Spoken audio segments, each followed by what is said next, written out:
The numbers worse than first thought at one of the most dangerous labs in America. The president now being briefed after CDC workers were possibly exposed to live anthrax.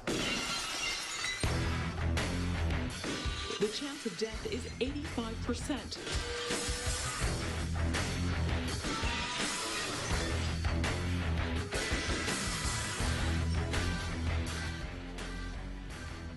Welcome back, Rock Radio listeners, and tonight we might have quite a few special guests joining us tonight to listen to what happens to be one of the greatest interviews that will ever grace KBCU. That is right. You're going to start listening here pretty soon to the one and only DeMark G. Thompson. He'll be calling in. How lucky are we to have this guy on our show, LiveAnthrax. That's right. You're listening to LiveAnthrax, the longest episodical show on KBCU right now, and it's not going to be stopping anytime soon. We might take a break here and there, but it is the longest weekly episodical show. And what's even bigger is that this show will be recorded, as it is recording right now, live, so everybody can hear it later. It's going to be on YouTube. I will get information about that on the Twitter page, which you can tweet. That's at KBCU. So make sure you get over there to the Twitter page. And look at that. Some of our tweets right now have been retweeted from DeMark Thompson 5 minutes ago. The guy's ready to call in. He told me he'd be calling in 5 after. It's just a moment of time. We're going to talk about we're going to get a little bit of a background from DeMark. He's been in shows like Veep, House of Cards. He's been in some athletic wear commercials. He's been in After Earth with Will and Jaden Smith. And he's in Hunger Games, Mockingjay Part 1 and 2. I can't give you an accurate bio of this man. He has accomplished many things. I believe he's from the Washington, D.C. area, and we'll clear up some of that. We're going to get him more of a detailed background maybe from him for what he'll want to share. And we're going to talk about his trip and adventure into Hollywood. He's in L.A. He's going to be calling little Podunk, Kansas over here, and he's going to be on LiveAnthrax. It's huge. This is big news. Nothing has topped this. You can get on Twitter and find us. That's at KBCU. You can find him. That's at DeeMarq, DeMark, on Twitter. And you can also find me at DJ_Anthrax. Send in some questions if you're listening to this. I hope, from what it looks like on Facebook and Twitter, we're going to have plenty of people listening. So send in any questions you might want asked over the air to at KBCU.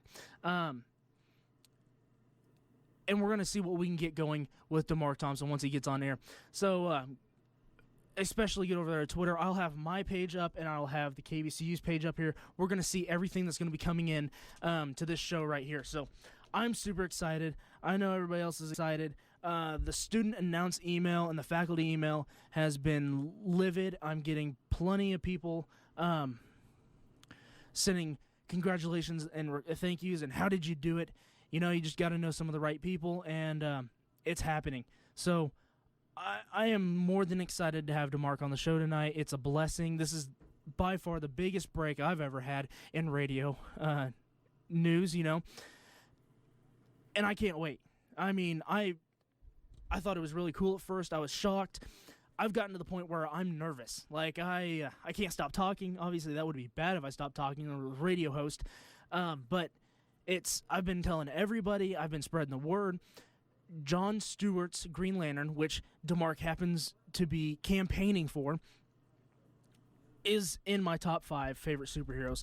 And, I mean, it's one of the best, in my opinion, superhero roles of all time. And it is just amazing to be able to have somebody actually trying to push for this in a live action movie, in a live role, and see where we can get with this. So check out our Twitter. You can also check out our webpage, which you should be listening on if you're not in the Newton area, because we don't have a huge radio broadcast signal, but we rely so much on our website. That's kbcu.bethelks.edu.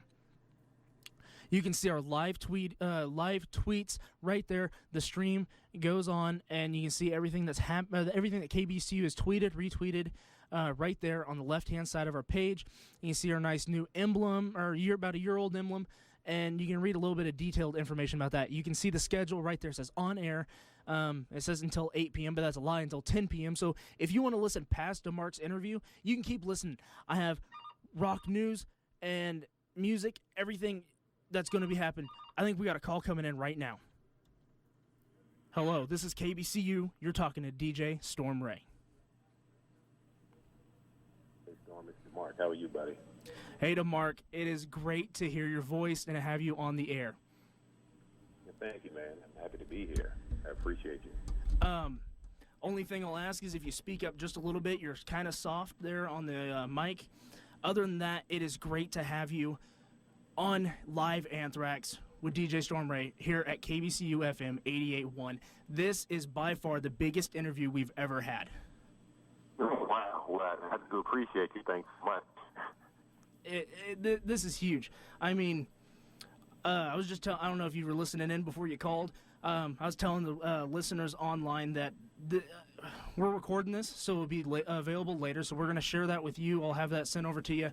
But I've had interviews for a lot of people. I've had a semi-professional quarterback on here. He plays in Nebraska now, but he went to Bethel. I mean, that was alum. I've had Will, who's an accredited journalist for the Blaze, but I've never had a Hollywood actor. It's just huge. I'm honored. I'm honored to be the first. Thanks so much. Well, I want to help give you the boost. From Facebook, it looked like we had reached just today, in the post that we shared today, in a couple hours' time, we had reached almost 250 people in a couple hours. So I hope all of them are listening. I hope so, too.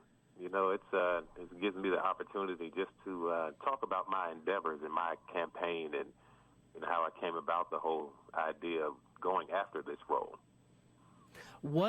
Before we get into this whole endeavor you have, let's talk about a little bit of background. You're from the Fort Washington area in Maryland, right? Correct. I was born in D.C. and raised in Fort Washington, Maryland. Okay. So obviously a city life. So there wasn't any culture shock going to L.A. and starting this career, was there? No, it was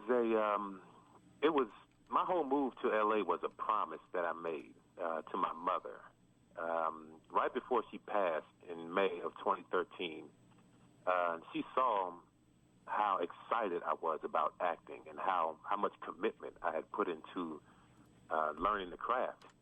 So, my mom she was transitioning from a brain tumor. So before this brain tumor, it literally robbed her of her speech and her sight before she ultimately passed from it.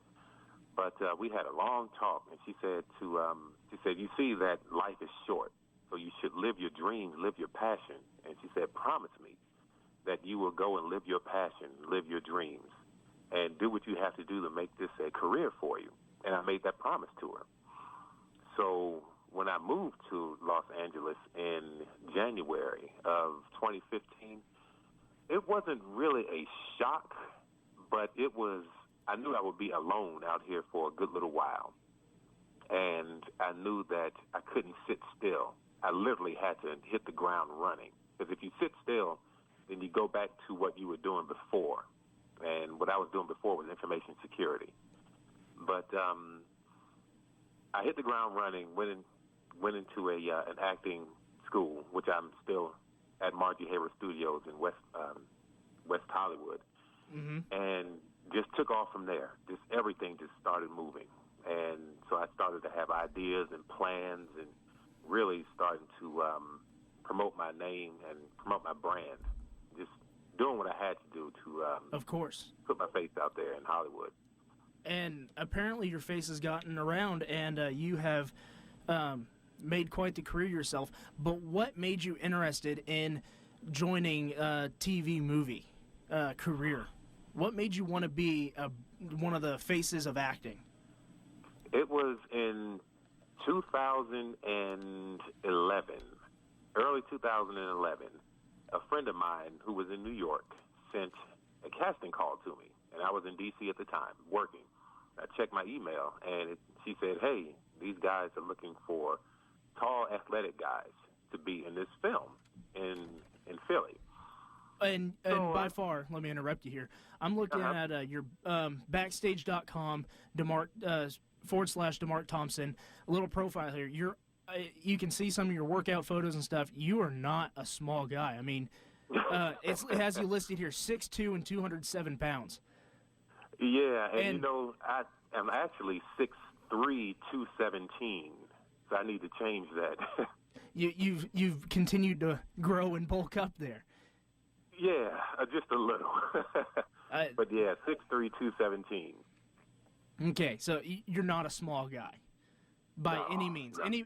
Anybody that's listening to the show, definitely just do a quick Google image search of DeMark Thompson, and you're going to see DeMark. He is built like a Greek statue. Thank you, man. Literally at the dinner table, somebody asked me, like, who's this interview with? I was like, it's DeMark Thompson. I mean, I can't explain him. You have to look him up. And she's like, okay. She grabs her phone. She types in your name, hits images, and the first words out of her mouth, her eyes got the size of 50-cent pieces, and she said, wow. So, I mean, just immediately, you are a standout person. Thank you. I appreciate that. And it's what I have to do, and you know, this is more what you just said is reassurance that what I'm doing is working, because it's easy to get typecast, and it's easy to fall into a mix where you're somewhat competing against the same look in the industry. So this is the way I've been working out since I was 14. right. And I've never stopped. I think the longest I stopped was 2 weeks, to be honest, and that's because I had knee surgery. But I mean, this is my brand now that somewhat separates me outside of, you know, my acting ability and personality and everything else. But yeah, I appreciate the compliment. Thank you so very much. Not just my compliments. Anybody who would look will notice. So, anyways, they were for this film, they were wanting athletic guys. Yes, so they were looking for tall, athletic guys to play futuristic soldiers, and that's all I got in the information. So I sent them an email with a body picture that I did have, and said, "Hey, you know, my name is DeMark Thompson. I see you're looking for tall, athletic guys I'd like to submit." And a day later, I got a call saying, "Hey, we'd like to bring you in for an audition." Great. You know, of course, yeah, I'll drive up to Philly, and I'll be there at noon, and this will be great. I hope to see you all and make new friends. I was just saying all types of things because I was just so excited. Right. So I got to, I drove from D.C. to Philly, got to Philly early, about an hour early, so I sat in my car until the audition time. And went out and stood in front of, his name is Sergeant Major James Deaver. Sergeant Major James Deaver is pretty much responsible for all of the military that you see in these films. Superman, what was the other one? I think it was called Battlefield Los Angeles. I mean, a number of them. Yeah. Yeah, he's pretty much... Well, he organizes all of these. Yes. So he had us standing outside, and he was teaching us military tactics, the standing position, at attention, you know, it's marching, everything. So we did that for 2 hours. And then there were casting agents, and I guess there was a couple of producers that came out as well to look at everybody who was standing in line. There were about 20 of us standing in line, and they only took 5 of us out of the 20. So I took the picture in the uniform, and I didn't know what was going to happen from there. They told me thank you. They gave me a voucher, and I drove back. A day and a half later, they said I got the part and asked if I could be on the set for the next week. Yes, of course I could. Now I'm just elated. So I got a hotel in Philly, got to the set, and come to find out it was the film After Earth with Will Smith and his son Jaden. Right. So now I'm one of Will Smith's Rangers. Now I'm finding out what this whole role is. I'm a Ranger in the film. And while we're on the set and they're telling us, you know, they're giving us all these instructions, Will comes out. So I'm not starstruck. I'm like, that's Will Smith. And then I see Jaden. And then you see the entire cast, and everyone is, now coming out and getting ready for the scenes. So we were on the set for a good, no less than 10 hours a day. Okay. And that's where I was bitten by the bug. That's where everything came together, and I said, I want to do this full time. I want to be an actor, so I need to find and take the steps to become a great actor, not just famous, because there's a difference. I wanted to be a great actor, and I kept saying that, and then I kept working it into the fibers of my muscle. I want to be a great actor. So once I got home from that, from filming, and actually talked to Will, which is great. He was very personable. What's Will Smith like to work with? Extremely personable. He literally walked. He made a lot of fun on the set. He in our breaks when M. Night would shout cut, he would walk up to you and salute and sit there and talk to you or whatever. Or he would shadow box with Jaden on the set, and it was just to see the father and son just having fun on the set, and of course doing great work. And I'm like, wow, the relationships that you can build in this industry outside of your own family, and then bring your own family in to be a part of a production. This is wonderful. So fell in love with everything about it. But Will Smith is very personable, very easy to work with, and just talking to him for a good 3 minutes, I would say. He probably sealed everything for me. He said I have a great look, and I told him I think I want to do this full time, and he said go for it. That was it. And that was it.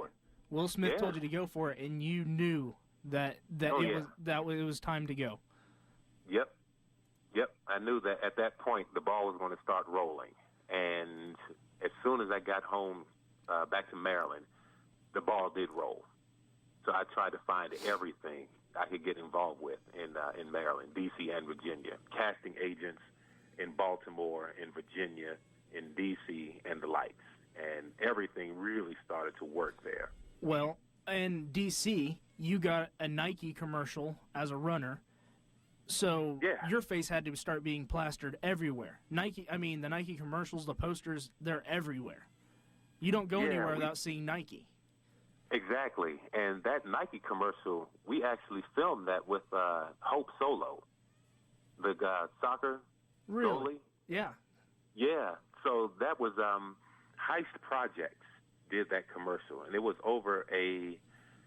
it was one day, but it was one full day because we started early, very early in the morning, and we didn't finish till late at night in Georgetown in Washington, D.C. But, Hope Solo is in that commercial. That's awesome. Immediately off the bat, you're meeting all these people. Yeah. It's almost like it was written for me. It was laid out for me. Now, did at any point you get through this and start to think, wow, this is surreal? When am I going to wake up? That actually hit me when I got the role on Veep. Okay. As the football carrier. So the football is the nuclear device that follows the president around. So when I got the role on Veep, I actually auditioned for a Secret Service agent. And I remember clearly when I went to wardrobe, 2 ladies came out, and all of us were lined up. There were about 7 of us lined up. And they pointed to me. They said, that's our football guy. And I was like, football? What in the world are they talking about? So they kept saying it, and they pulled me to the side. And they gave the other guys who were Secret Service agents, they gave them the uniforms. But then they gave me a trailer. And I was like, I have a trailer? And they said, go change in there. So I walked in there, and there was a blue Air Force uniform. And I said, oh, okay, well, maybe this has something to do with football. And when I came out, they gave me the briefcase, and they told me everything about it then.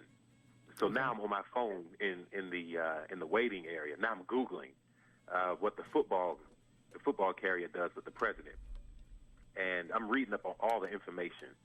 I'm like, okay, I got it. I got this role now. So it really hit me when I got on the set, and I'm standing next to Julia Louis-Dreyfus. And, she's just as wonderful as she is on screen as she is in person. I mean, just wonderful to work with. And she just looks at me and she's like, "How you doing?" I'm doing well. How are you? She said, "Fine. You? I guess you're our new football guy." I said, "Yes, I am." I said, "Great. You'll be following me around." I said, "That's wonderful." So I'm in all these scenes with her, and I have to keep a stern and straight look on my face. But Veep is a comedy, and Julia Louis-Dreyfus has a way of throwing some extra lines in there. It was so hard to keep a straight face. I mean, I was almost sweating trying to keep a straight face. And when they yelled cut, I would break out in the biggest laugh because it was hilarious, the stuff that she said. But that's when it really hit me. It's like, wow, this is actually happening. And, I prayed a lot. I worked hard, and I kept moving forward with my passion. I didn't expect anyone to give it to me. I knew I had to work for it, but I'd never stopped moving forward. So that's when it all came together, and I said, after my mom passed, I said, I have to move to Los Angeles. I have to get out there where it's happening every day, all day. And that's what I did. That's what you did. How long ago was it that you were on Veep? I'm not exactly familiar with Veep's timeline, so to give a little info, I mean, a timeline, I guess, to talk about. Yeah, so that was 2013 into 2014. And so, yeah, there were about 4 episodes I was on Veep. And once I moved, Veep was at the time filming in Baltimore, Maryland. Once I moved, of course. On your backstage profile there, you're in the Baltimore Ravens uniform. Was that for, that's for Veep? No, that was actually for a commercial for MedStar. And they wanted football tights for this commercial and for this print ad. They couldn't get a real Baltimore Raven, so they said, we're going to get the next best thing. Well, I think there's certain restrictions for commercials and athletes and the likes. Athletes, they will demand, and their agents can demand a certain amount that can exceed the budget of the commercial. So what they do is, what you see a lot of people doing is, they'll get the looks, they'll get the types, and put them in these uniforms and in these other situations to pay them. I mean, it's a great rate, but for an athlete, there's somebody who has an agent, and the athlete is making between $500,000 and maybe $50 million. Yeah, you can think about and consider the budget for that type of person being in a print ad. Of course. I mean, athletes are some of the highest paid people in our society today. Yep, that's the truth. And did you ever play any sports growing up or doing anything? Or? Yeah, so I've been studying martial arts since I was 3. My dad introduced martial arts to me very, very young. He studied for a long time as well. So I studied from the age of 3 to, I think I was probably in my mid-20s before I kind of backed off. But outside of that, I ran track. That was my primary sport, track and field. I tried to get into football, but it just wasn't a love for me. Right. And baseball was actually a love, but I never got outside of track. I should have. To this day, I say I should have played more baseball because I did like playing shortstop. That was my position. But track and field, martial arts, baseball, those are the main 3. Well, anytime you want to come around and teach my Little League baseball team a thing or two, we'll be happy to have you. That would be fun. Yeah, that is definitely a different experience when you quit working with college or high school athletes and start working with 10 to 13-year-olds who are really starting to put together. But that's a little off subject. Where did we go after Veep? So after Veep, let's see, I did 2 episodes of House of Cards. Right. And I was a FEMA employee in those episodes. And those 2 were also filmed in Baltimore, Maryland, and they still film House of Cards in Baltimore. So right after Veep and House of... Oh, okay. So, yeah, now I can remember the timeline. Right after Veep and House of Cards, I saw a casting call for The Hunger Games, Mockingjay. Okay, part one. Yeah, part one. And I submitted for that. I remember clearly I was sitting in the house. The house was being renovated, having all these upgrades done. I'm sitting in the house, and I get a call from the casting agent in Atlanta. And she asked if I could come down for an audition. And I'm in Maryland. And I said, yeah, I can. When do you need me? She said, tomorrow. Okay. So I jumped online. Yeah, I jumped online. I found a wonderful plane ticket. I mean, they must have been reserving this plane ticket for me because it was incredibly cheap. So I purchased a plane ticket. I reserved a rental car, and I had a friend who lives in Atlanta. I called her. She said, you can stay with me for as long as you need to. So I went down and did the audition. That was about an hour and a half after finding out, because they told me there that I got the role as a peacekeeper, and they would need me for however long I could stay in Atlanta. So I stayed there for 10 days and ended up working on Mockingjay Part 1 and 2, right, which was wonderful. So largely grossing movies. Yeah, which from blessings. My experience of promoting you a little bit has been probably your most where people have recognized you most. Yeah, so it's outside of seeing my face on Green Lantern images that people have been creating for me. That's been wonderful. I really appreciate them. And there are some awesome ones. I've shared some, and I don't know who made the one, but the advertisement for this show that I started putting out was one of those that I just found on Google, and awesome images. Yeah, thank you. Yeah, I appreciate that. And I have more people sending me emails saying, hey, I want to create an image for you. Great. I mean, when they do it, I put it out there. I put their names next to it and everything because their work is wonderful, and I appreciate that. So it's, everything is just moving really, really well. So this is a call to action. Any more Green Lantern photos, we need tweeted to KBCU and DeMark on Twitter right now. Yeah, that would be wonderful. Yeah, thank you. So yeah, it's been really good. I'm having a really good time. It sounds amazing. You went through all these different things. I mean, you've been in After Earth with Will Smith, House of Cards, Veep, all these really, well-known movies and shows, and obviously the Hunger Games. I guess you worked in the television show Revolution. Yeah. So and J.J. Abrams directed this, right? Yes. How was J.J. Abrams as a colleague, I guess, a director? He was good. He was really good. We did the one scene where his name was Danny. So Danny was beat up and captured because they knew Danny's father had the key to turning the power back on in the world.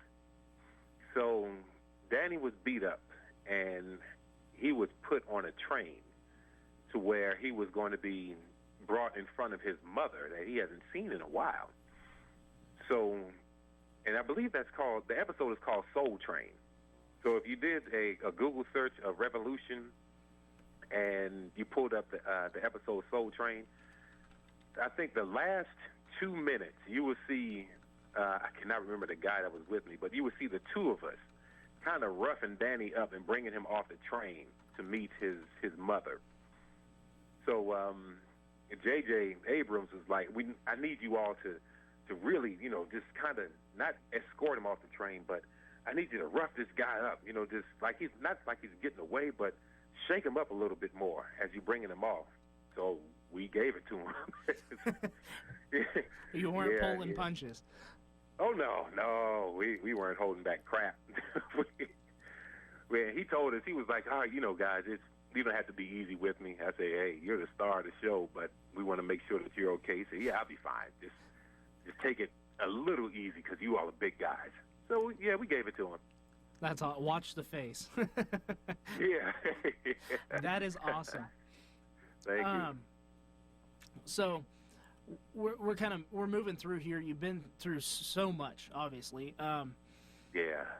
What if you could tell an up-and-coming actor one thing you've learned so far that's going to help them progress, what are you going to tell them?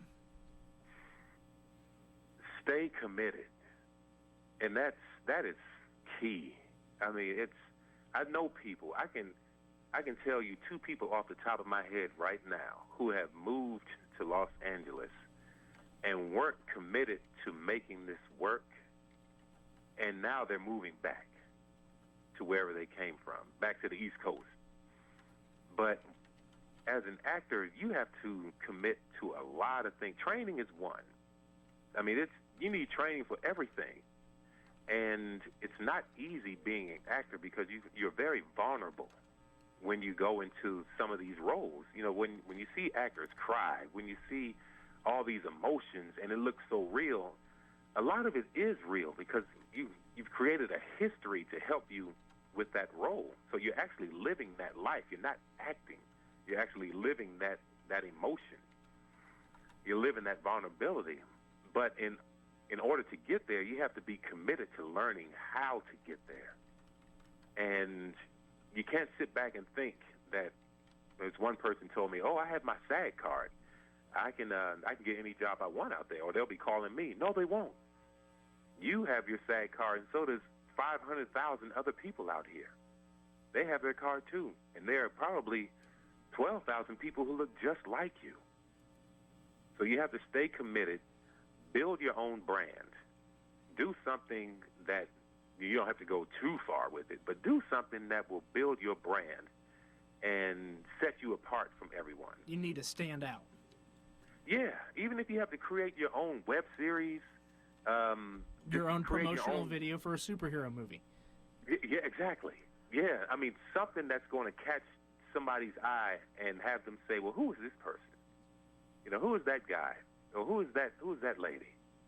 And, you know, it's those type of questions lead to more questions, which could ultimately lead to, hey, we saw your face, or we saw your profile online, or we saw your video. We want to call, or we want to bring you in to talk. You never know. Anything can happen. You should hear some of the stories that I've heard.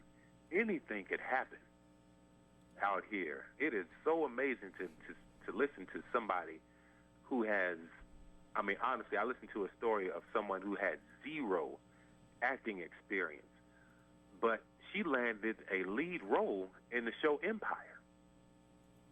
That's amazing. She told her story. Her name is on Empire is Portia. I believe her first name is LaRonda. But she told her story, how she landed this lead role. No acting experience at all. But there she is. Anything could happen. You just have to be committed to it. And you have to stay committed to it. And, yeah, it can be a little disheartening. It could be exhausting. It can feel like you're putting forth a lot of effort, but you have to stay with it in order to make it work. And that's with anything. You know, you can't quit. You can't say, this isn't working. It could be working, but it's just not showing the fruits of your labor yet. That's great advice. Stay committed, set yourself apart, and be persistent. Yeah, just be persistent. Make good relationships. You know, you find people out there. There are a lot of people out here. That's funny you say make relationships. I don't know how many times over last week I've been asked, how did you get DeMark Thompson on your radio show? Because there's no reason that you should call into middle of nowhere Kansas radio show. It just doesn't make sense. But that is what I told him. I said, you have to know the right people. And fortunately, we have the right mutual friend in Will Abbott. Yep. And we were able to set something up. Yeah, Will's a great guy, and I appreciate him for writing that article on me on the Blaze. That was wonderful. Will is absolutely great. I hope Will's listening to this now. I've been sending him pictures and advertisements all week, and bugging him about it. Yeah. But and I guess this is a good spot for me to put in a little impromptu about next week's show. We will have Will talking about Captain America: Civil War on a live critique right here on LiveAnthrax. But back to DeMark Thompson. We're talking about being persistent, staying active, and as an actor who would be up and coming, DC is positioning a bunch of really, I don't want to call them small actors because they're turning into amazing actors, but lesser known actors. I don't know. Do you keep up with any of the Flash TV series, or are you keeping up with the movie deals and news? I do. So it's really hard for me to stay committed to some of the shows that I do watch. I'm trying to catch up with Flash and Green Arrow and Daredevil. I'm really trying to stay in the loop with all that. Honestly, you mentioned Daredevil. You're not just You're not just watching DC then. No, I'm watching the whole genre. Yeah, I'm watching DC and Marvel. Henry Cavill said it's great that Marvel's doing good because when Marvel does good, superheroes do good, and when superheroes do good, DC will do good. Is that true? You're standing by that 100%? Yeah, I mean the thing is everyone has their favorite superhero, and it can be on either side. Now, was your favorite superhero John Stewart, the Green Lantern? When I was growing up, my favorite superhero was not John Stewart. My favorite superhero in comics was Iron Fist. Iron Fist. Yep. And was that to do with the background for, you and your dad having some mixed martial arts training? Yes. So it was all due to the martial arts training. When I came upon Power Man and Iron Fist, and I fell in love immediately. It was like, I want all the Iron Fist comic books ever written and the ones to come. So everything was Iron Fist. That's awesome. So, and I think Iron Fist is supposed to be expected in the next coming years in Marvel. So that's an awesome thing. How do you feel about that? I mean, you're going to see some of these lesser known characters actually making their appearances. Yeah, it's great. I mean, it's absolutely wonderful because it's, even they'll tell you in Hollywood, if you look at films, and you see the main actors. You'll see Samuel Jackson and whoever else in a frame, but it's the extras. It's everyone in the background who's really making that scene. Whether everyone in the background is dying at the same time or transforming into zombies or doing whatever. So I say that because those are the lesser roles who bring much more character to a production. So these lesser superheroes outside of the main ones that we do see, Superman, Batman, Thor, Iron Man, whoever, Captain America, the ones that don't have that front view that everyone sees almost on a daily basis, those are the ones who help to make a storyline more interesting. It was like adding Robin to Batman back in 1939. Yeah. I mean, John Stewart was added to DC Comics in 1971. And right then, people started to take to John Stewart. They were like, well, who is this guy? Because they were so stuck on Hal Jordan. And at the time, it was like, all right, well, now we have this new person, and he's formidable. John Stewart is no nonsense. But he really started to grab the attention of readers, which led him to the likes of the Justice League and so forth, all up to, 2020? They're going to release the Green Lantern Corps. Yeah. So, it's just all these things that are coming together. And going back to the lesser roles, the smaller superhero. Actually, it's not really smaller. They're just not as known. John Stewart's not small anymore. No, that's for sure. John Stewart.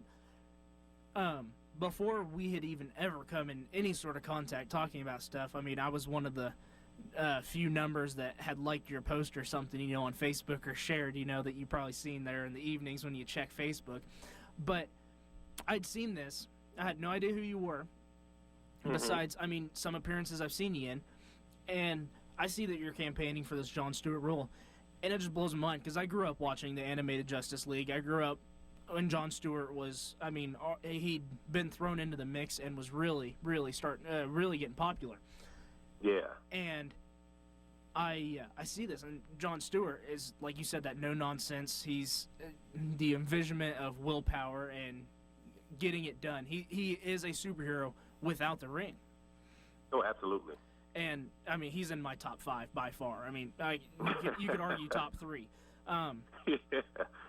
But it just blew my mind when I seen this. Like, man, they're going to have a Green Lantern Corps, and they're going to start throwing people in it. Now, when they do introduce this Green Lantern Corps,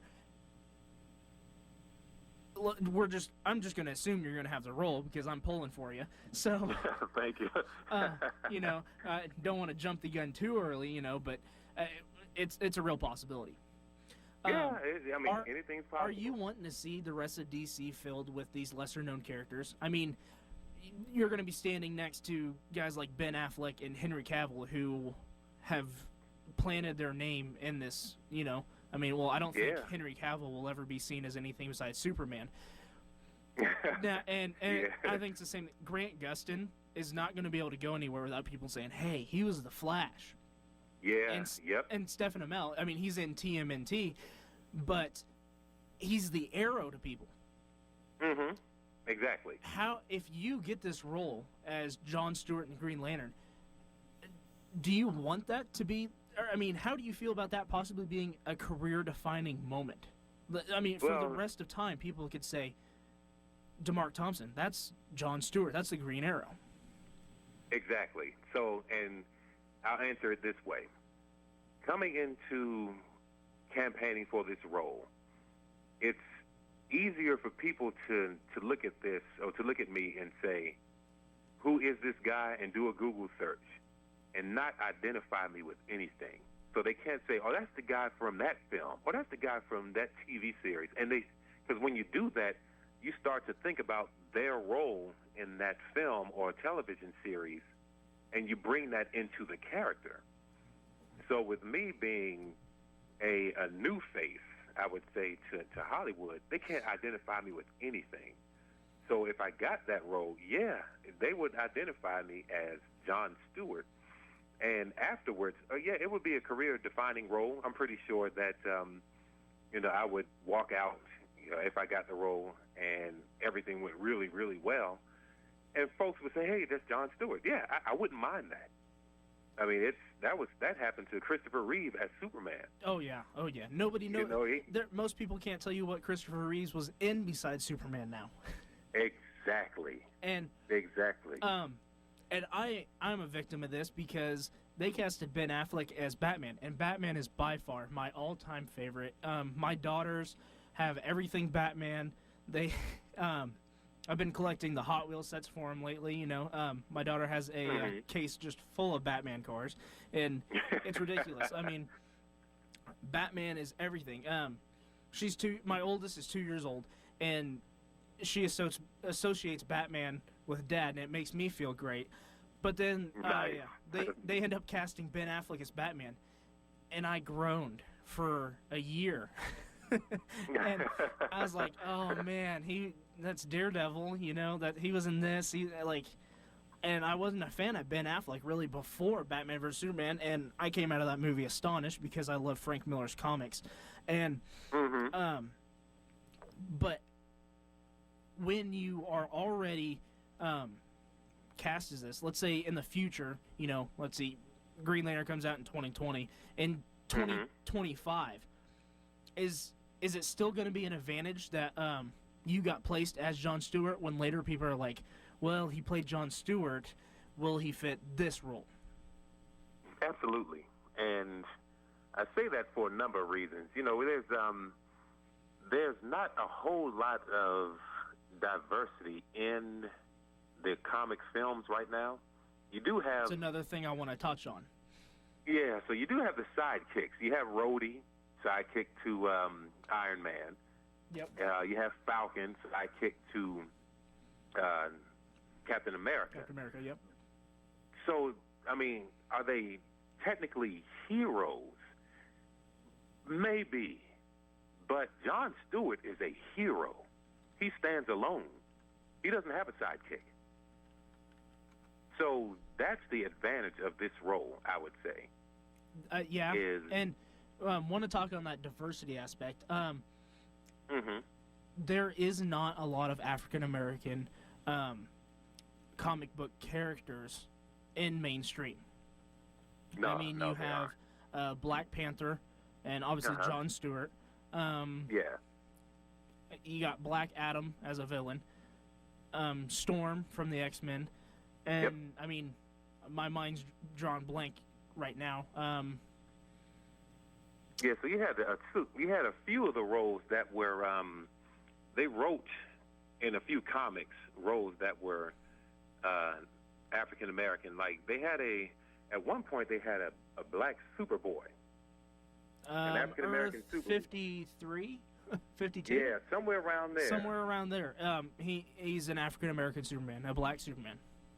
Yeah, and they also had right before Captain America, there was oh my gosh, I just drew a blank. I'll remember his name in our talk. But there was another. He wasn't Captain America, but he was huge. I mean, he was like a force to be reckoned with before Captain America. And he is older than Captain America and became the grandfather of who Patriot is. Patriot is the grandson of this. Yeah, you make me think about it. I'll remember his name in a second. It'll come to me. Right after the interview's over. Right. But, yeah, there's not a lot. Yeah, I remember. His name is Isaiah Bradley. Yes, Isaiah Bradley. Isaiah Bradley. That's his name. So, no, there aren't many. There aren't many at all. But it's good to see that there are some characters that are being put into these films now. It's wonderful. I can't wait to see what Panther looks like in this Marvel film, in Civil War. Yeah, I'm looking forward to seeing Storm, the new Storm in the X-Men. So, it's happening. Yes, it's happening, but it took a while. It really did. It took a while. So, yeah, it's not much diversity, but there are subtle improvements here and there. How do we feel about characters like Wally West, Joe West, Iris West Allen being casted as black actors? When in comic book, historically, they're white.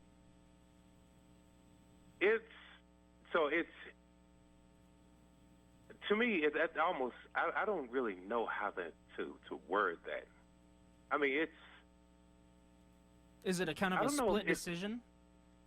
Yeah, well, that I don't know what Hollywood is thinking at that point. Yeah, I don't know what the writers, the directors, I don't know what they were thinking in the short story on when they started getting ready to accumulate a cast for Flash, from what I've read, is that Jesse L. Martin, who plays Detective Joe West, came in and auditioned for a role, and he was there by chance or something, or it was one of those things. In Hollywood, it just happens.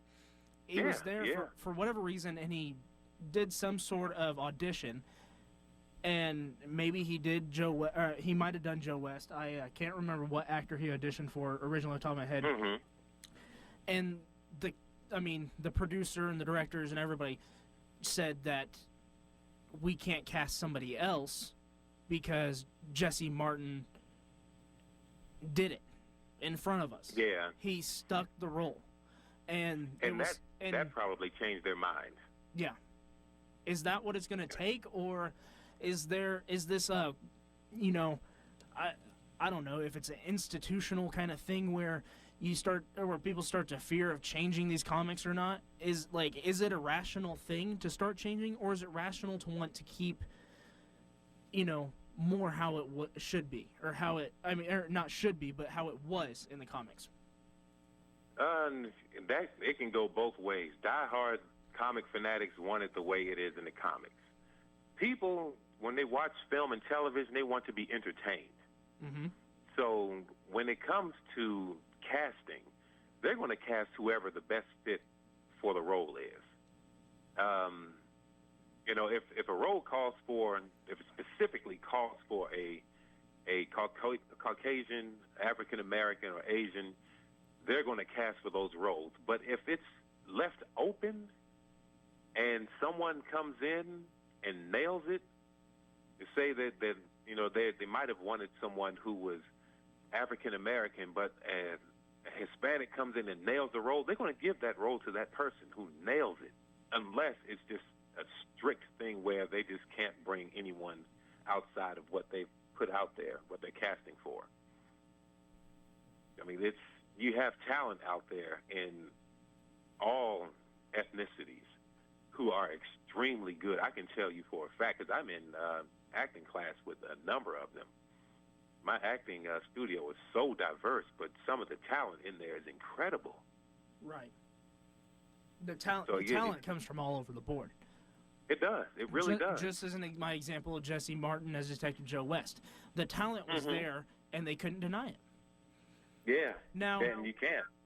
Is this going to make a difference with lesser-known characters or larger-known characters? Like, could they, in the future, rehash this and make, instead of casting Henry Cavill, could they cast you as Superman?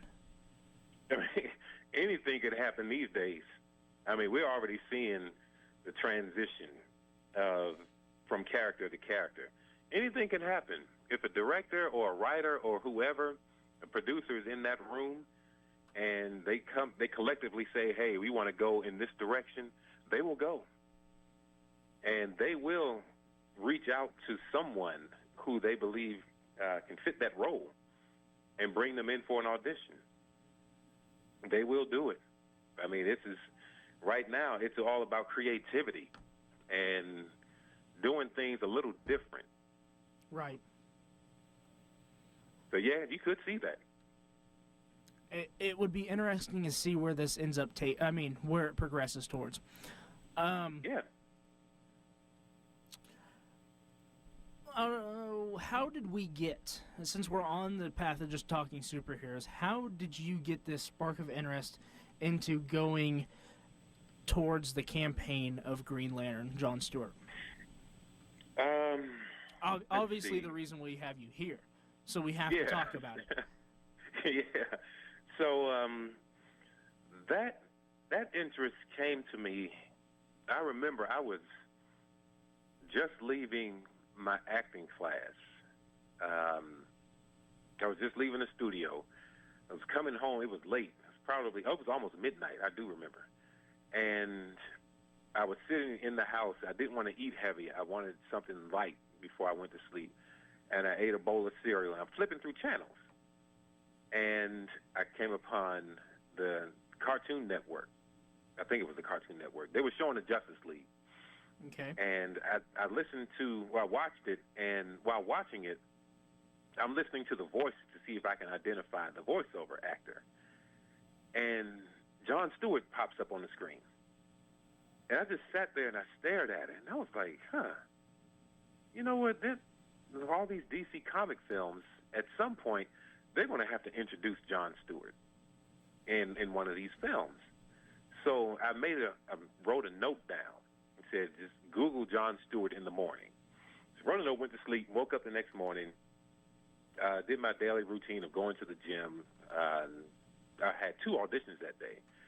And I came back and I Googled John Stewart, and come to find out that they were doing the Green Lantern Corps in 2020. So that's when the ball started rolling, and the thought process and me wondering, how could I possibly get an audition for this role? And so I talked to a friend of mine, and she's lived out here in Hollywood for, I think, 15 years or so. And she said, you have to do something that will grab their attention. And she said, whether it's you're not calling someone out, but you're going to create something where they can look at you and say, I can possibly see this guy as Jon Stewart. And the first two images I put together was the one I pulled off of the internet, and my profile picture next to it in the black shirt. I didn't know what to do with it after that. I said, all right, now I have this. Am I just going to put it on my Facebook page? And I only have, like, at the time, I had about maybe 1,200 friends. So how am I going to make this work? Then I found out that you can promote that an image or a post on Facebook. When I did that, I launched it. I remember September 10th, 2015 is when I did it. Okay. And it was in the afternoon, probably right around this time. I launched it, and I literally shut the computer off because I didn't know what to expect. It's like, all right, are people going to look at this and, you know, just type any other comment or just go off the board with it, whatever their remarks are? And I woke up the next morning, and it had already reached 7,000 people and had, I think it was like 150, 160 shares. So I'm like, wait a minute. You know, people are... How short of a time was that? This was overnight. Overnight. So yeah. 8-10 hours. Yeah. Yep. And, you know, I read some of the comments, and I was responding at one time. It's like, wow, how can I respond to all these people? So I'm responding to them, and, you know, they're saying good luck, and I wish you well, and you have the look, and everything else. I mean, just a whole dictionary of comments. But I kept it going and it's still going to this very day, but I just kept it going, and I couldn't respond to every comment, but I would reply and say, thank you all for just believing or just supporting. And that's important, you know, with anyone when they're going after something.